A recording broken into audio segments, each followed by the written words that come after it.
Invincible might just be my favorite show of the entire streaming era. Like many others, I was immediately pulled in by its incredible action, rich world-building, and thoughtful storytelling. But after watching all 3 seasons, there's one thing that really stood out to me: the way Invincible handles its female characters. In a lot of adult animated series, women tend to fall into predictable tropes. Invincible breaks that mold. Its female characters are complex, nuanced, and written with care. And yes, spoiler warning for everything released so far. Let's dive in. Watch this video till the end and don't forget to subscribe to our channel. First up, Atom Eve. You've probably heard the term Mary Sue before, and unfortunately, you've probably also seen it misused. Mary Sue is generally understood as a character who's unrealistically skilled or powerful without earning those traits through development or story. A common example people point to is Rey from the Star Wars sequel trilogy. She seems to have every skill under the sun: piloting, combat, force use, despite never being trained or having real experience. But strong powers alone don't make a character a Mary Sue, and that's where Atom Eve stands out. On paper, Eve has one of the most overpowered abilities in the show: the ability to manipulate matter at an atomic level. That's a wild concept, but the show goes out of its way to explain why she's so powerful and shows her limitations clearly. In a special episode released ahead of Season 2, we learn Eve was genetically engineered by the government to be a living weapon. She was literally designed to be powerful, and her deep understanding of science supports her abilities. But she's far from flawless. Her intelligence doesn't carry over into every area. She struggles in school, and more importantly, she has a mental block that prevents her from changing living tissue.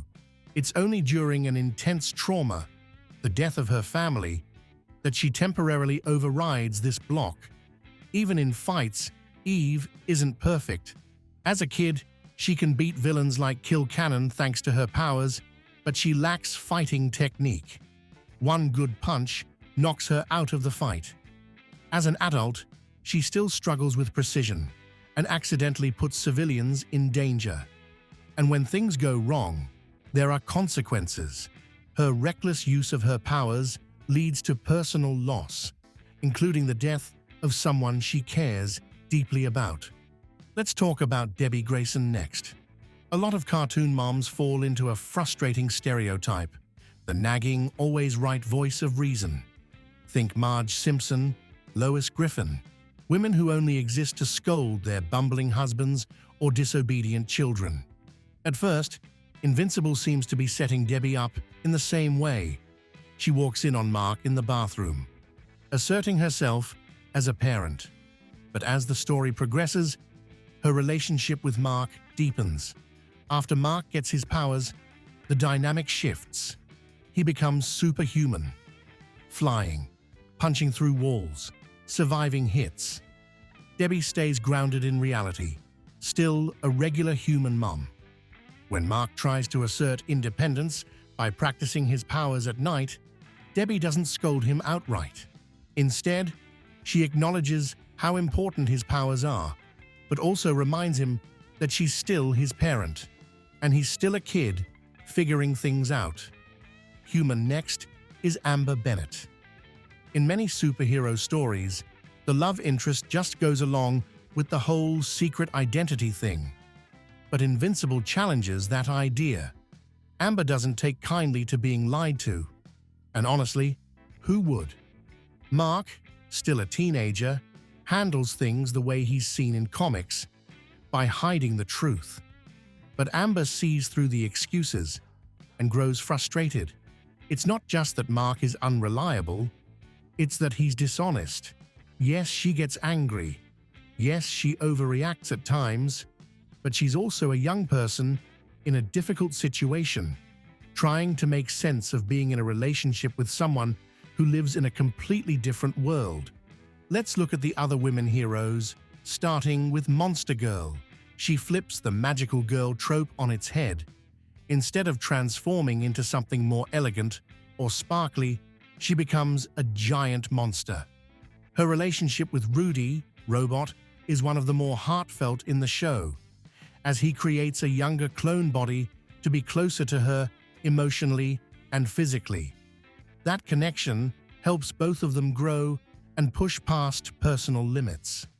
Dupli-Kate subverts another trope, the expendable henchman. Her clones die often, and it's brutal. Watching a female character endure that level of violence on screen is jarring. But that trauma builds into something meaningful. She finds common ground with the immortal, who's also died multiple times, and their shared pain creates a bond. By season 3, they're ready to leave the hero life behind and move on together. And now, let's talk about the show's most powerful female villain, Anissa.